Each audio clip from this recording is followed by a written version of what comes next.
మీరు మామూలుగా గమనించారు అనుకోండి, ఈ రష్యా యుక్రెయిన్ యుద్ధము దీనిని అనాలిసిస్ చేయడము అనేది చాలా కష్టం, ఒక ఛాలెంజింగ్ జాబ్ అని చెప్పాలి. కానీ మీరు ఇందులో గమనించాల్సిన అతి ముఖ్యమైన ఒక విషయము పుతిన్ యొక్క రాజతంత్రం.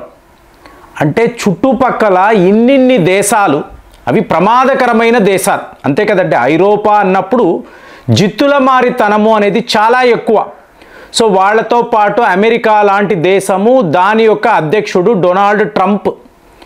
సో వీళ్లను ఎదుర్కోవడము అంటే మీకు ఎంత కెపాసిటీ ఉండాలి అంటే పుతిన్ని యముడికి మొగుడు అని చెప్పి మాట్లాడాలి. ఎందుకంటే డొనాల్డ్ ట్రంప్ ఈ ప్రపంచాన్నే గడగడలాడిస్తున్నాడు అని చెప్పి వార్తలు.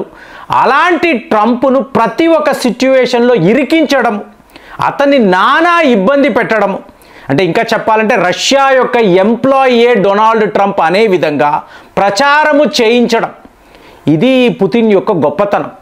అంటే ఒక నాయకుడు, అంటే 20 ఏళ్లుగా రష్యాను పాలిస్తున్న అనుభవం అంటాం చూసారా, మాకు కొట్టొచ్చినట్టు కనిపిస్తుంది.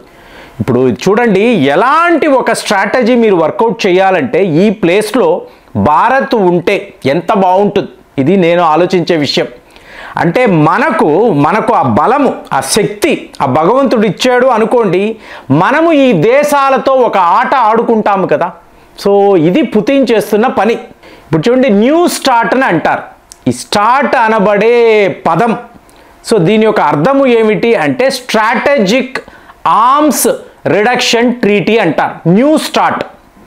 దీని ప్రకారము ఈ ప్రపంచంలో సూపర్ పవర్స్, ఒక దేశము ఏమో రష్యా, ఇంకొక దేశము అమెరికా, వీళ్ళ వద్ద కుప్పలు తెప్పలుగా అణు అస్త్రాలు ఉన్నాయి.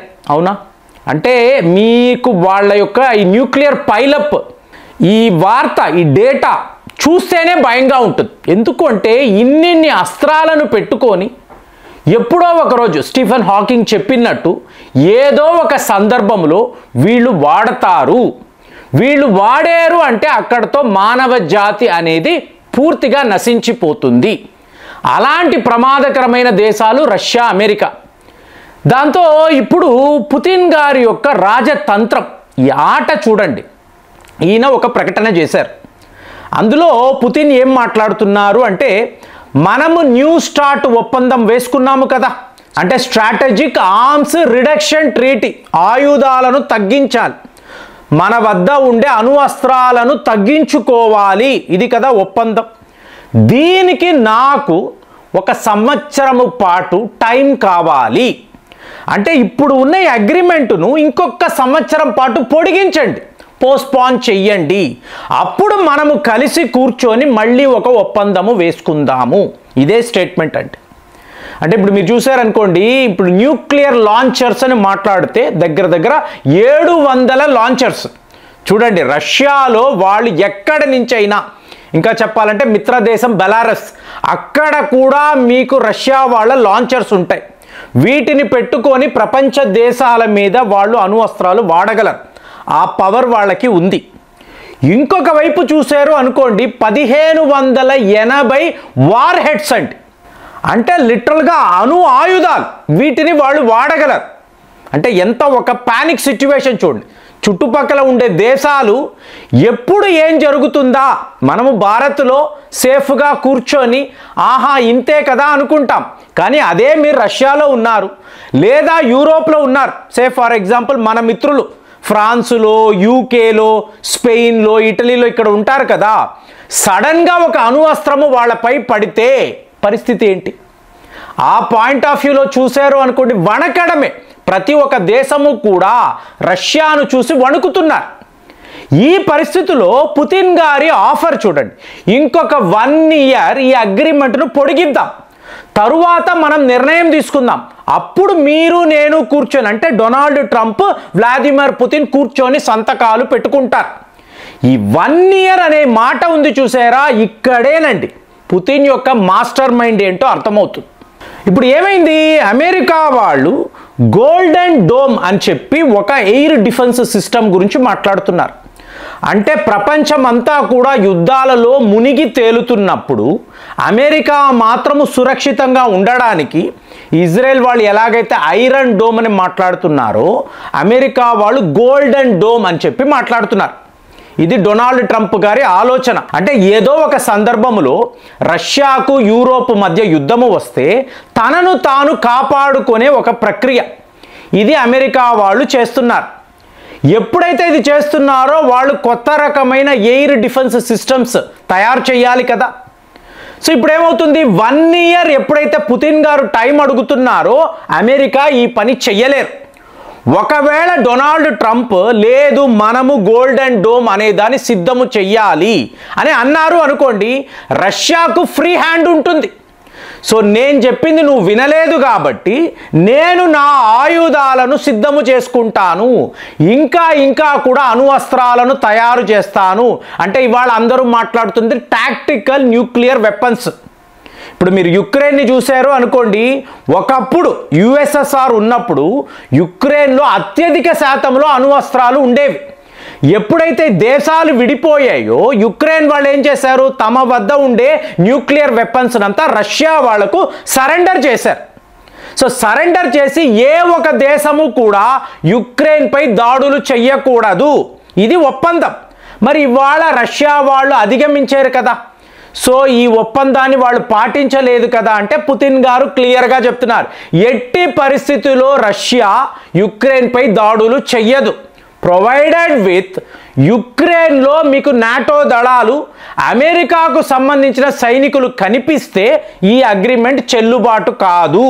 సో సరిగ్గా అదే జరిగింది కదా.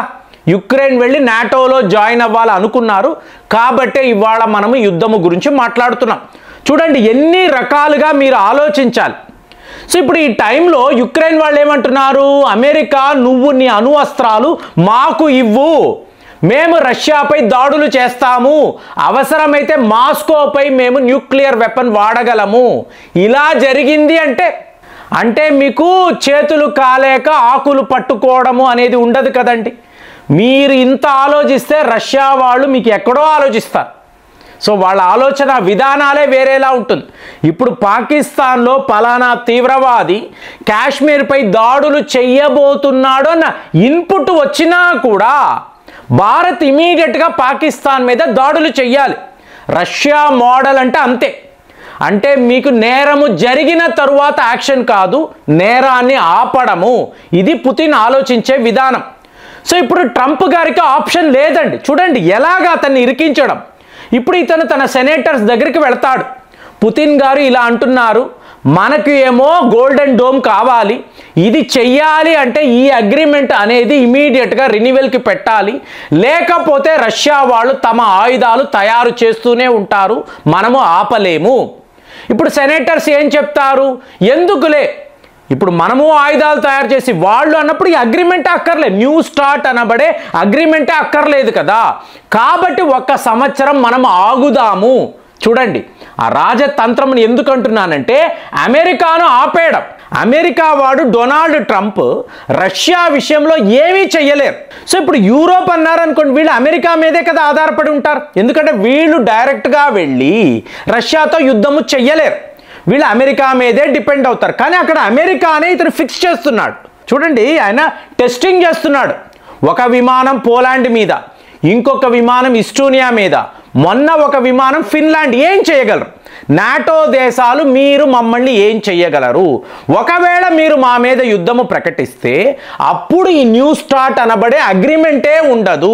అమెరికా నువ్వు ముందు వాళ్ళని ఆపు, నువ్వు ఈ గోల్డెన్ డోమ్ నుంచి దూరంగా ఉండు, అప్పుడే రష్యా అనబడే దేశము మీకు సేఫ్, లేకపోతే మేము మీ మీద విరుచుకు పడతాము.